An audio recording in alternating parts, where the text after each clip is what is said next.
या संयुक्त पत्रकार परिषदेमध्ये माझ्या समवेत काँग्रेसचे आमदार श्री रवींद्र धंगेकरजी उपस्थित आहेत। संयुक्त पत्रकार परिषद यासाठी आम्ही आज आयोजित केली की बऱ्याच गोष्टींचा पाठपुरावा आम्ही आमच्या परीने वेगवेगळ्या पद्धतीने करत आहोत, परंतु एकत्रितपणे हा प्रश्न राजकीय मुद्दा न करता, फक्त राजकारणासाठी न करता, एकूण सामाजिक आरोग्य राखण्यासाठी म्हणून आम्ही एकत्रितपणे हा प्रश्न लढण्याचा प्रयत्न करतोय। आणि म्हणून ही संयुक्त पत्रकार परिषद, मी जसं आधीही म्हटलं की काही प्रश्न आम्ही उपस्थित केलेले होते, ज्या प्रश्नांमध्ये एक तर 9 महिन्यापासून ललित पाटील जिथे ॲडमिट आहे तिथे त्याच्यावरची ट्रीटमेंट काय आहे ती संजय ठाकूर यांनी अजूनही आम्हाला सांगितलेली नाही।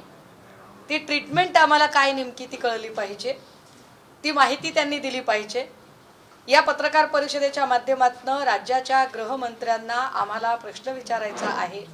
आम्हालाही थोडाफार कायदा कळतो, कुठली माहिती गोपनीय असावी आणि कुठली माहिती उघड करावी याचे जे ताळेबंद आहे त्यामध्ये भारतीय गोपनीयतेच्या कायद्यानुसार फक्त आणि फक्त परराष्ट्र विभाग आणि संरक्षण विभाग याच्याशी संबंधित माहिती डिस्क्लोज करता येत नाही। आम्ही तुम्हाला ललित पाटील प्रकरणातला तपास कुठपर्यंत आला याची माहिती उघड करा म्हणत नाही आहोत।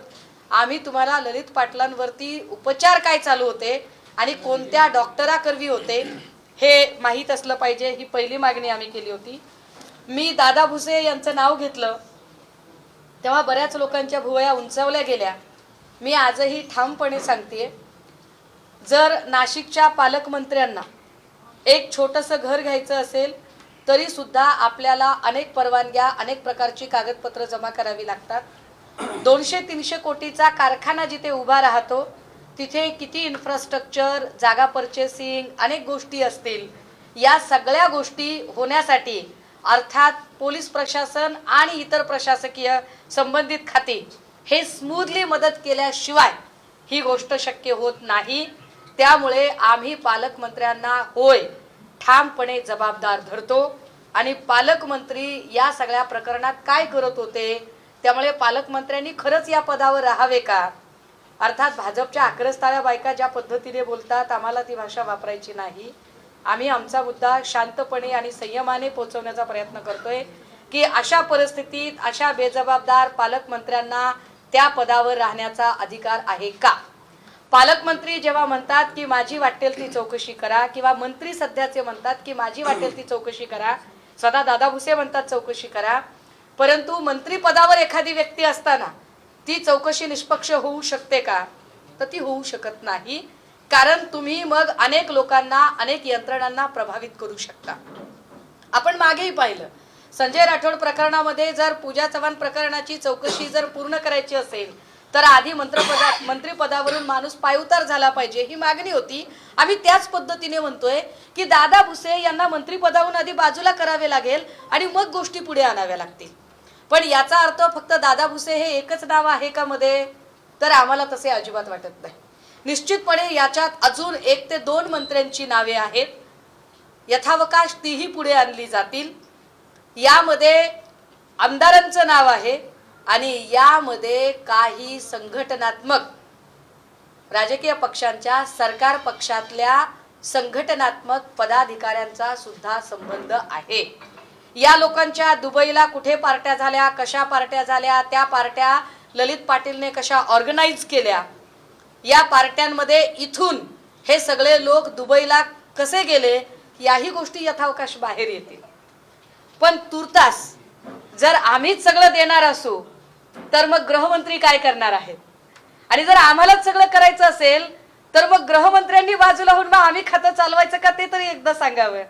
कारण आम्ही तुम्हाला इतके सगळे क्ल्यू आणि इतक्या सगळ्या हिंट देतोय, एवढी सगळी माहिती तुमच्यापर्यंत पोहोचवतोय, तर ही तुमची जबाबदारी आहे की तुम्ही याच्यामध्ये लक्ष घातलं पाहिजे। ज्या दिवशी ललित पाटीलने पलायन केले त्याच्या आधीचे CCTV फुटेज मी माझ्याकडूनही पब्लिक डोमेनमध्ये शेअर केलेत, रवींद्र दादांनीही ते शेअर केलेले आहेत, दाखवलेले आहेत। ज्या पद्धतीने त्याचा लेमन ट्री हॉटेलमधला वावर होता तो इतका सहज होता की तो तिथे वास्तव्याला आहे की काय नव्हे, तो होता असंही बोललं जातंय। तर मग लेमन ट्री हॉटेलमध्ये कुणाच्या नावाने रूम बुक होत्या की अननोन रूम बुक होत्या याची सुद्धा माहिती पोलिसांनी काढायला हवी.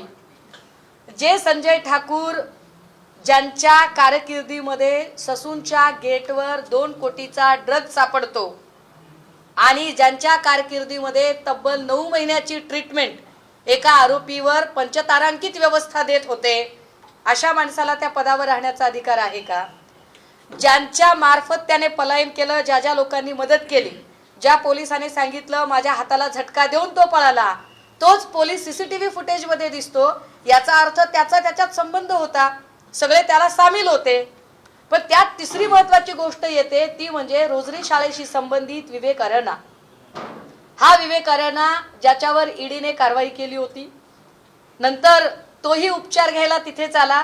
हे फार गमतीदार आहे की ससूनमध्ये चाललंय काय नेमकं, की एखाद्या गुन्हेगाराला शिक्षा होते आणि मग गुन्हेगार आपली सजा वाचवण्यासाठी 1.5 वर्ष उपचार घेतो, 1 वर्ष उपचार घेतो. 1-1.5 वर्ष कोणत्या प्रकारचा उपचार घेतात हे एकदा संजय ठाकूरांनी सांगणे गरजेचे आहे आणि संजय ठाकूरांची चौकशी होणंही गरजेचं आहे.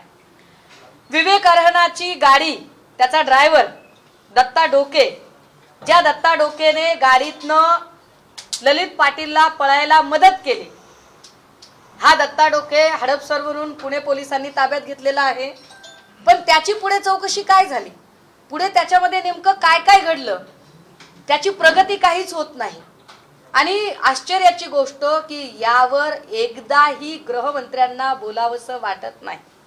सन्माननीय गृहमंत्र्यांकडून आम्ही अपेक्षा करतोय, गेली 10-11 दिवस झाले बाकीच्या सगळ्या गोष्टींवरती त्यांना बोलायला वेळ आहे, परंतु मी माध्यमांच्या समोर ही गोष्ट पुन्हा एकदा उजळणी केली पाहिजे. अनिक्षा जयसिंगानी प्रकरणातही अशाच पद्धतीने आळीमिळी चुपचिळी करून एकमेकांना सहकार्य केलं आणि हे प्रकरण रफादफा झालं. प्रदीप कुरुलकरचं प्रकरण उजेडात आलं, प्रदीप कुरुलकरच्याही प्रकरणामध्ये आळीमिळी चुपचिळी झाली आणि ते प्रकरण यथावकाश आम्ही चौकशी समितीला देतोय वगैरे वगैरे म्हणत तेही प्रकरण लोकांच्या दृष्टीआड करण्याचा प्रयत्न झाला. आत्ताही पुन्हा तेच चालू आहे की या प्रकरणावरून सरकारचं आणि एकूण महाराष्ट्राच्या जनतेचं लक्ष भटकवण्यासाठी सरकारकडूनच काही उपकंत्राटं दिली जातात आणि उपकंत्राटदार वेगळे विषय घेतात.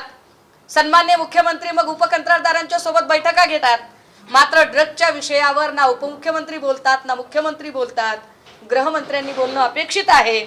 मला वाटतं की किमान पालकमंत्री म्हणून आमच्या सन्माननीय अजितदादांकडून खूप अपेक्षा आहेत.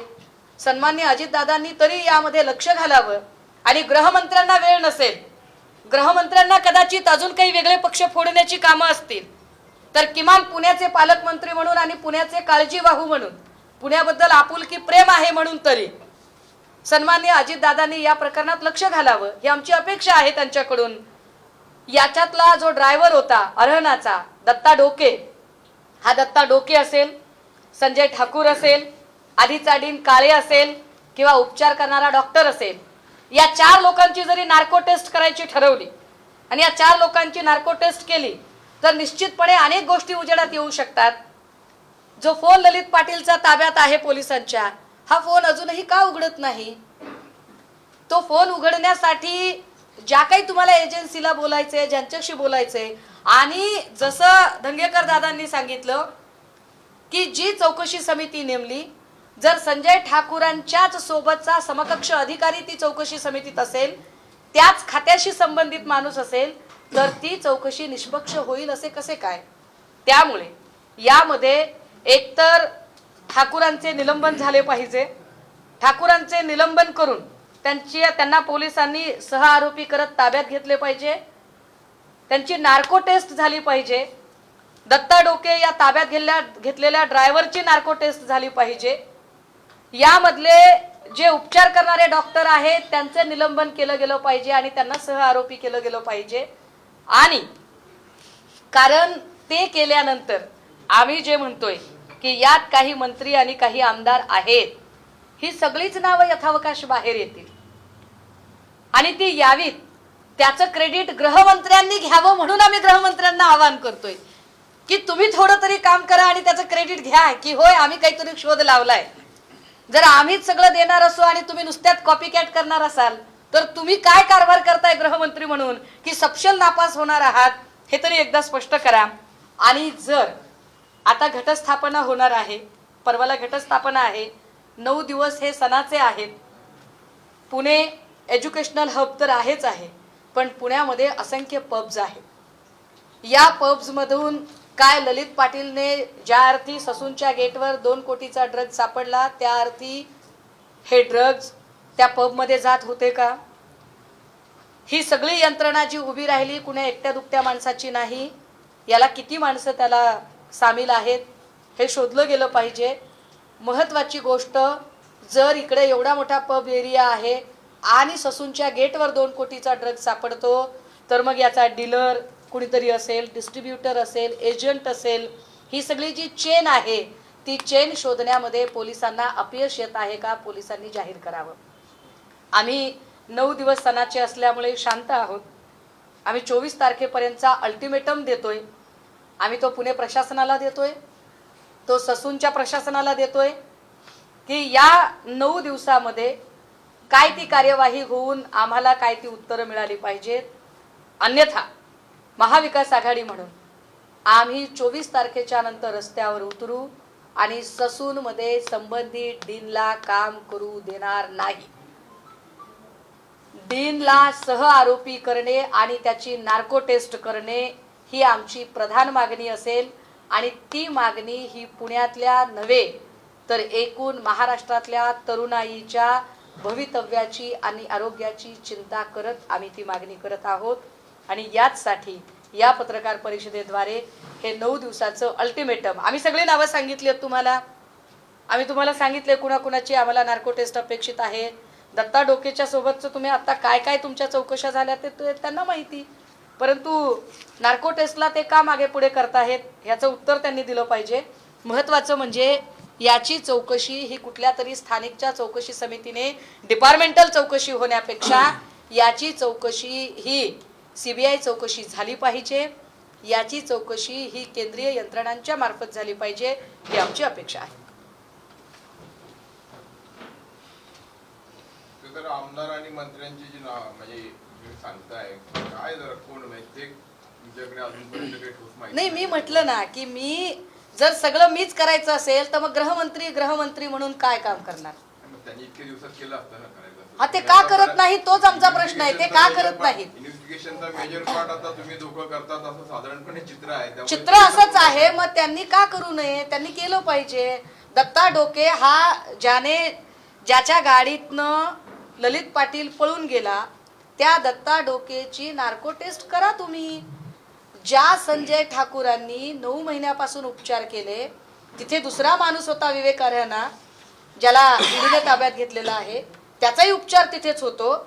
वर्ष 1.5 वर्ष आरोपींवर काय उपचार होतो ससूनमध्ये? ससूनच्या 16 नंबर वॉर्डमध्ये गूढ काय आहे? 16 नंबर वॉर्डचं गौड बंगाल काय ते एकदा बाहेर आलंच पाहिजे. माहिती अशी मिळते की एका आरोपीला सरकारी बडदास्त ठेवण्यासाठी लाखो रुपये मोजले जातात. हे लाखो रुपये कशासाठी मोजले जातात आणि ते पैसे कोणाच्या खिशात जातात? हा मलिदा कोण खातं? ह्या सगळ्याच गोष्टी पुढे आल्या पाहिजेत. एकीकडे तुम्ही सर्वसामान्य रुग्णांकडे लक्ष देत नाही, मरायला लागला तरी त्याच्याकडे लक्ष देत नाही. आरोपींना मात्र पंचतारांकित सुविधा दिल्या जातात. 16 नंबर वॉर्डची सुद्धा सखोल माहिती घेतली गेली पाहिजे. ताई, या सगळ्या प्रकरणी तुम्ही जी नार्को टेस्टची मागणी करताय, संजय ठाकूरांना आमदार साहेबांनी स्वतः विचारलं, आम्ही सगळ्यांनी देखील विचारलं, पण ते असं सांगतायत की हा पेशंट भरती होणं किंवा त्याच्यावर कुठले उपचार सुरू असणं हा सगळा गुप्ततेचा भाग आहे, त्यामुळे मी माहिती देऊ शकत नाही किंवा समितीलाही देऊ शकत नाही. मग नार्को टेस्ट करणं योग्य आहे कितपत योग्य असं तुम्हाला? मी पुन्हा एकदा सांगितलं पाहिजे की भारतीय गोपनीयतेचा कायदा जो सांगतो की कुठल्या गोष्टी गोपनीय ठेवाव्या. आपल्याकडे माहिती अधिकार कायदा ज्या वेळेला येत होता त्यावेळेला त्याला विरोध करतानाच गोपनीयतेच्या कायद्याची चर्चा फार जोरात चालू होती की यामुळे गोपनीयतेच्या कायद्याचा भंग होतो. तेव्हा असं सांगितलं की माहिती अधिकार कायदा सर्व क्षेत्रात काम करू शकतो, फक्त 2 क्षेत्रात करू शकत नाही. त्यातला एक परराष्ट्र धोरण विभाग आणि दुसरा संरक्षण विभाग.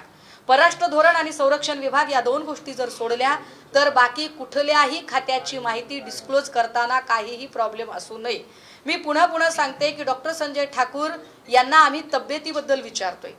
आम्ही पोलीस प्रशासनाला हे विचारलं का की तुम्ही कोणते प्रश्न विचारले, त्या प्रश्नांचं उत्तर काय आलं? आम्ही विचारलं का की दत्ता डोकेला ताब्यात घेतल्यानंतर तुम्ही त्याला काय काय विचारलंय ते? आम्ही म्हणतोय की तुम्ही दत्ता डोकेला ताब्यात घेतल्यानंतर त्याची नार्को टेस्ट करा आणि संजय ठाकूर जे टाळाटाळ करत आहेत, जे गिरीश महाजनांच्या कृपेने या पदावर बसलेले आहेत, हे काही लपून राहिलेलं नाहीये की संजय ठाकूरांच्या वरती वरदहस्त कुणाकुणाचा आहे. त्यामुळे हे जे वरदहस्त असणारी जी सगळी नावं आहेत, या सगळ्या नावांना जर संजय ठाकूरांना तुम्ही त्याच पदावर ठेवाल आणि त्यांच्या समकक्ष अधिकाऱ्यांची चौकशी समिती नेमाल तर कशी काय चौकशी होऊ शकेल बरं?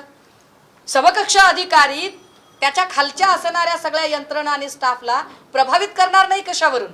त्यामुळे आधी त्यांना पदावरून दूर करणे गरजेचे आहे, जेणेकरून सगळ्या चौकशा निष्पक्ष होतील आणि त्यांना सह आरोपी सुद्धा केले पाहिजे. कारण 9 महिने कुठलाच आरोपी, कुठलाच रुग्ण सलगपणे उपचार घेऊ शकत नाही. 16 नंबर वॉर्डमध्ये सलग 9 महिने नाही, सलग 12 महिने आणि 15 महिने उपचार घेणारे आरोपी आहेत. या आरोपींना रेकमेंड कोण करतं? कुणाच्या प्रिस्क्रिप्शन वरून तुम्ही दाखल करून घेतलेलं असतं आणि याच्यावर संजय ठाकूरांना बोलावेच लागेल.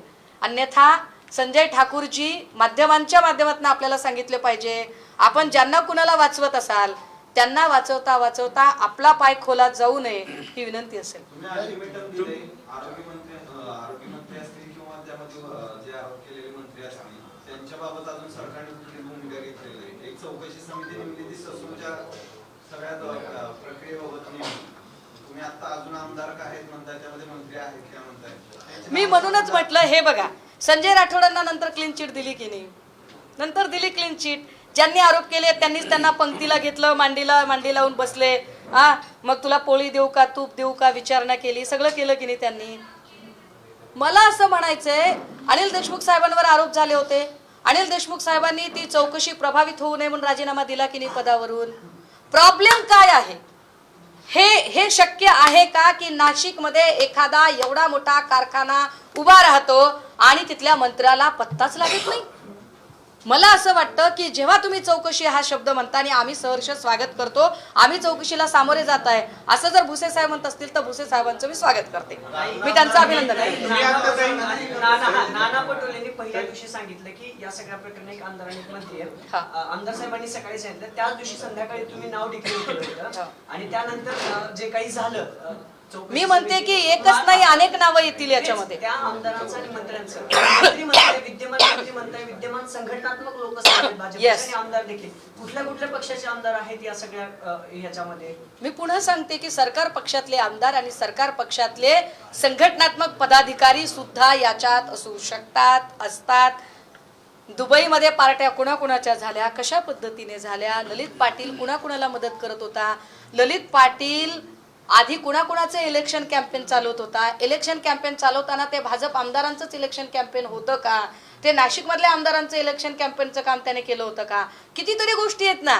मला म्हणायचंय की जर सगळं मीच सांगणार असेल तर गृहमंत्री पदाचा चार्ज मी घ्यायचा का? मग बघा देवा भाऊ काय करायचं. नाशिकमध्ये ना अजित पवार गटाचे पण एक मंत्री आहेत, नाशिकमध्ये अजित पवार गटाचे पण मंत्री आहेत ताई, मग त्यांचाही काय हातभार असू शकतो? कारण एवढा मोठा कारखाना. मी आपल्याला सांगितलं पाहिजे की अजितदादांचा गट हा नंतर सामील झालेला आहे, प्रकरण 9 महिने आधीपासून सुरू झालेला आहे. त्यामुळे मी पुन्हा सांगितलं पाहिजे की मला याच्यात काहीच राजकारण आणायची गरज नाही. याच्यात जर अजितदादा गटाचा माणूस असेल तर त्याची चौकशी व्हावी, परंतु जे प्रकरण सुरू झालं त्या काळामध्ये निश्चितपणे ते सत्तेमध्ये सामील नव्हते. याचंही कारण मी बोलताना मला वाटतं की जर मी अभ्यास करून काही गोष्टी बोलत असेल तर मी उगाच वेग काय ते काहीतरी जाऊ द्या तसं.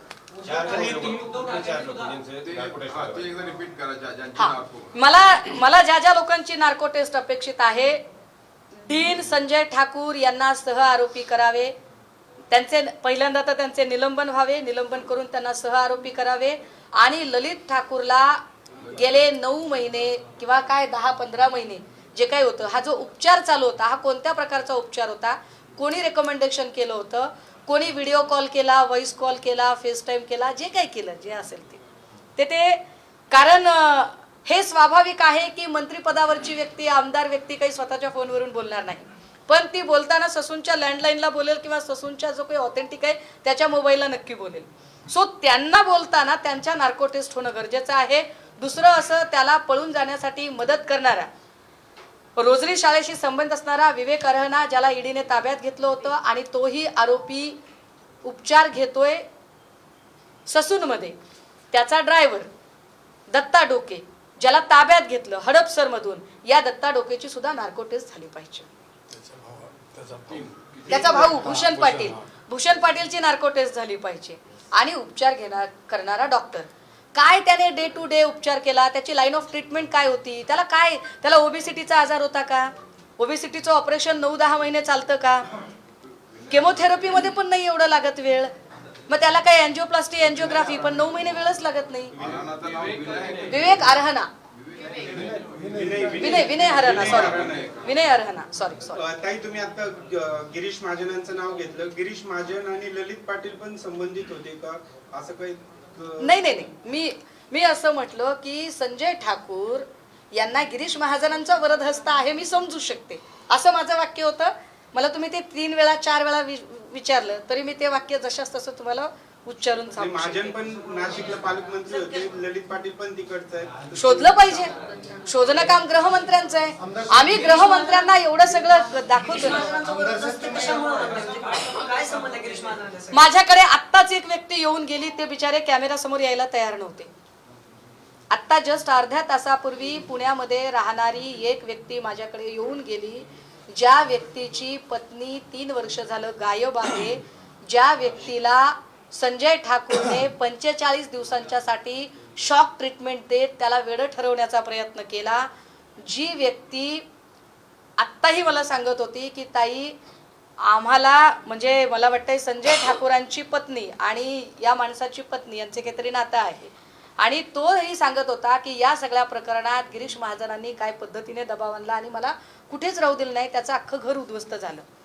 परंतु तो बिचारा घाबरला आणि तो कॅमेरा समोर येत नव्हता. मला त्याचं नाव त्याच्या सुरक्षेपोटी त्याला डिस्क्लोज करता येत नाही, कारण त्याची इच्छा नाही आहे डिस्क्लोज करण्याची. आणि त्यामुळे मी म्हणते की जर संजय ठाकूरांना ज्या लोकांचे वरदहस्त असतील आणि त्यांना वाचवण्यासाठी संजय ठाकूर जर माहिती डिस्क्लोज करत नसतील तर आम्हाला, म्हणजे आम्ही तर माहिती अधिकार आणि बाकी सगळ्या गोष्टी वापरू, सगळं करू आम्ही, परंतु जर सगळं आम्हीच करणार असू तर सरकार चालवणारे आरोग्यमंत्री, कारण हॉस्पिटल एरियामध्ये ड्रग सापडलेला आहे त्यामुळे आरोग्यमंत्र्यांची जबाबदारी येते. तानाजी सावंत साहेबांनी आता कृपया असं म्हणू नये की याच्यात माझा काय दोष आहे, कारण मनपाच्या कळवा ठाणे मनपाच्या रुग्णालयातल्या मृत्यूला ते म्हणाले माझा संबंधच येत नाही. पण तानाजीराव विसरले कदाचित की सध्या सगळ्या मनपा बरखास्त करून तिथे प्रशासन आहे, आणि प्रशासन आहे म्हणजे अल्टिमेटली सरकारच्या ताब्यात सगळं आहे, आणि सरकारचा आरोग्यमंत्री म्हणून ही जबाबदारी तानाजीरावांचीच येते. त्यामुळे आरोग्यमंत्री, गृहमंत्री या सगळ्यांची चिंता जर आम्हीच व्हायची असेल तर सरकार पक्षात आपण काय करत आहात बरे, की आपण फक्त खेकड्यांनी धरण फुटलं याच्यावर शोधनिबंध लिहित बसणार आहात, सांगितलं पाहिजे काय. देश विदेशातील प्रत्येक घडामोडींचे लाईव्ह अपडेट मिळवण्यासाठी आता साम टीव्हीच्या सर्व सोशल मीडिया प्लॅटफॉर्मला लाईक, फॉलो आणि सबस्क्राईब करा. तसंच सर्व नोटिफिकेशनसाठी बेल आयकॉन प्रेस करायला विसरू नका.